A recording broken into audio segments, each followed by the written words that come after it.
How are you guys?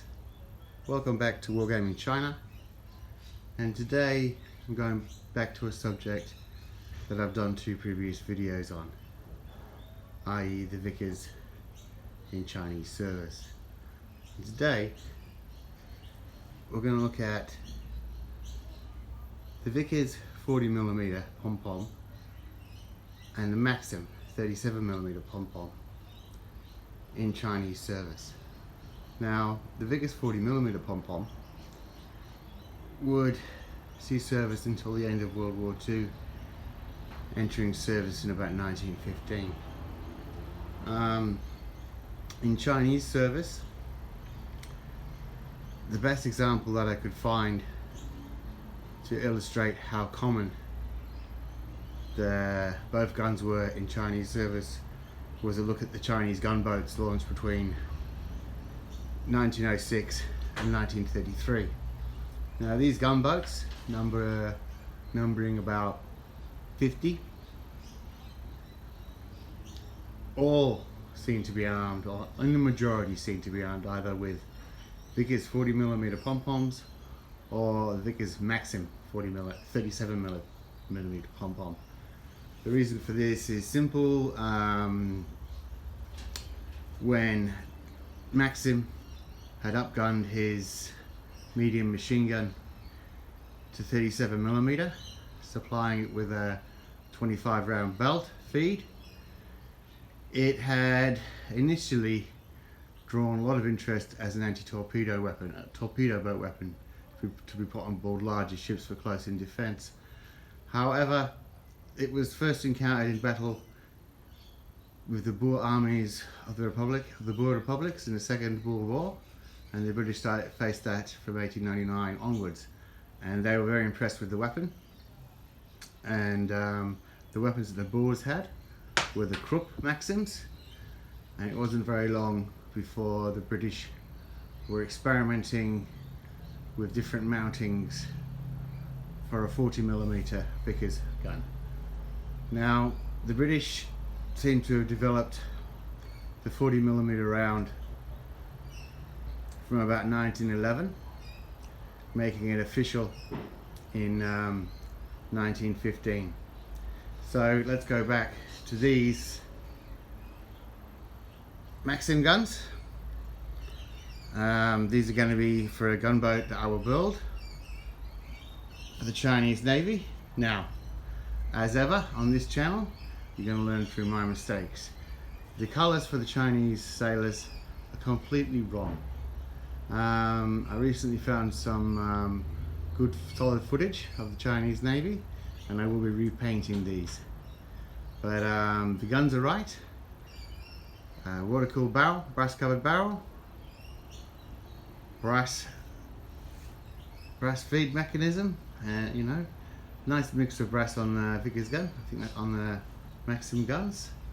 So in Chinese service, as I said, either ships were equipped with the 37mm or the 40mm, depending where they were buying the ships from or the ship's armament. But we can't dismiss the fact that it does appear in some areas as a land-based weapon. I'll give you an example, like the Wusong forts. There are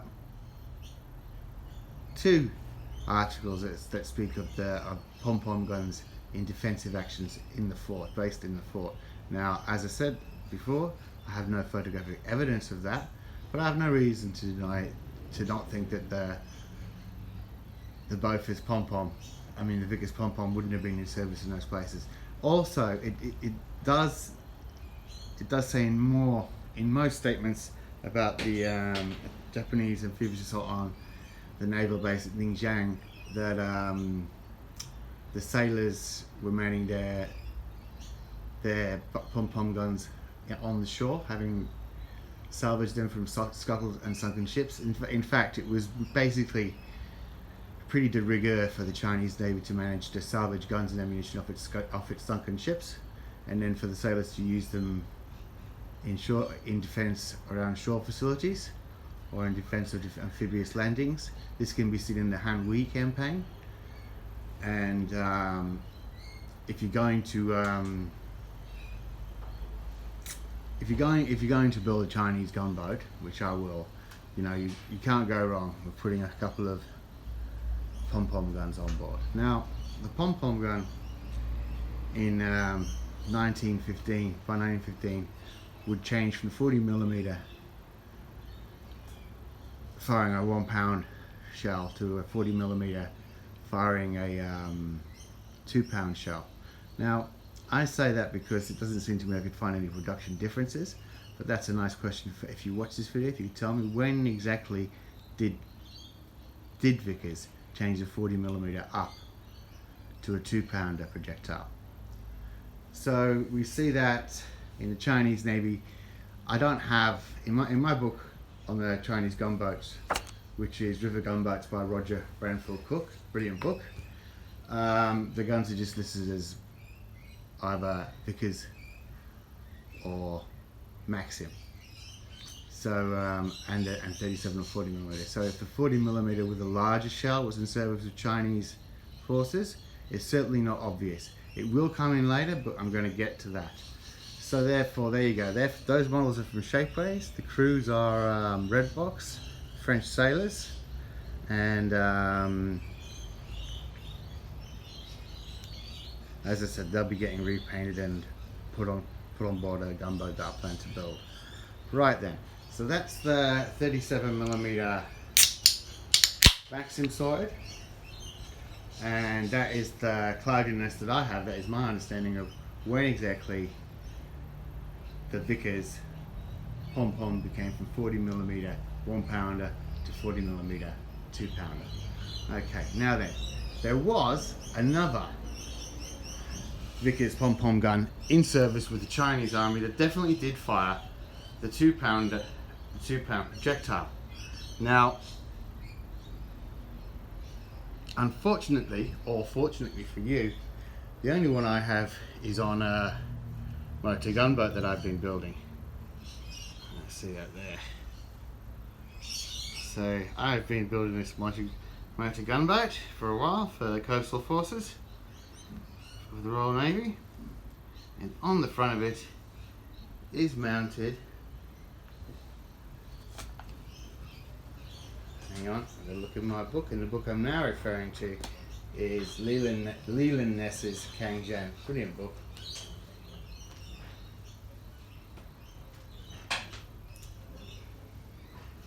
So you've got the Mark.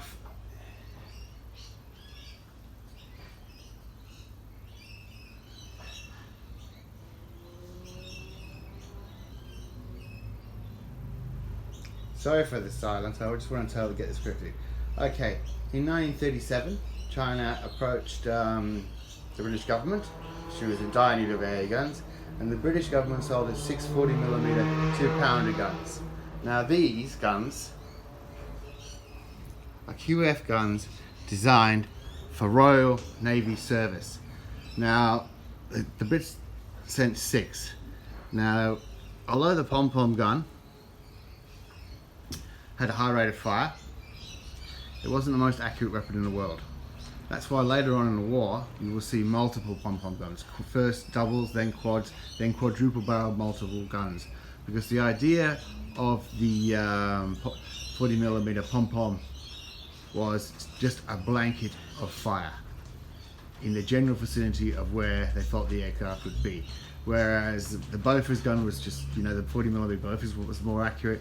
The Germans stopped developing their Maxim 37mm gun towards the end of World War I actually, and started to rely more on longer barrel 37mm weapons, which they would develop to, you know, which they would develop into the flat guns of World War II. But the British didn't do that. They just mounted one after another, and if you do watch any videos of the Royal Navy crews that mounted them, the crews are pretty happy with their performance. They could fire non-stop. They had a brake mechanism on the firing system, and of course these guns on boats of the World War II Royal Navy were power assisted and targeted tracked. So because they were designed as naval mounts, when they were delivered to China and operations handed over to a crew that were trying to lay the gun by hand, or you know, and track a target by hand or by old mechanical mechanisms, the gun would have been quite useless, yeah, as an anti-aircraft weapon. Still, it would have been okay in ground defense, but the 6 of them don't seem to have got past the Ningpo border, Guangdong-Guangxi border, and not much is seen of them as combat use goes, as far as my one reference to them goes. So there you go. There's the Vickers Pom-poms in Chinese service. There's a nice glimpse of my motor gunboat that I've been building for a while. And if we look again, as I said, the gun starts arriving in 1906 onwards. The war with Japan will start in 1931, and these guns, believe it or not, will still be on service on ships by 1945. On the very few ships that do, Chinese ships that do survive the war, they will still be in service. So that's from 1931 till 1945. The Chinese army fought the Japanese army with the least for the longest. Okay, thanks for that. Remember, hit like, press subscribe. Cheers.